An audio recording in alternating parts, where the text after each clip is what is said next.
بسم اللہ الرحمن الرحیم۔ السلام علیکم ناظرین، کیسے ہیں آپ؟ امید ہے آپ سب خیریت سے ہوں گے۔ اگر آج آپ لوگوں نے درود پاک نہیں پڑھا تو برائے مہربانی درود پاک پڑھ لیجئے۔ آج کا ہمارا واقعہ ہے حرام ہے یا حلال۔ حضرت حسن بصری رحمۃ اللہ حضرت رابعہ بصری رحمۃ اللہ کی خبر گیری کے لیے تشریف لائے تو دروازے پر ایک رئیس آدمی کو روپوں کی تھیلی لیے کھڑے دیکھا۔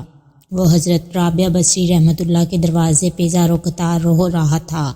حضرت حسن بصری رحمۃ اللہ نے اس کے اس طرح رونے کی وجہ پوچھی تو اس نے کہا کہ میں حضرت رابعہ بصری رحمۃ اللہ کے لیے یہ کچھ نذرانہ لایا تھا، لیکن اب اس خیال سے رو رہا ہوں کہ اگر انہوں نے قبول نہ کیا تو میرا کیا ہوگا۔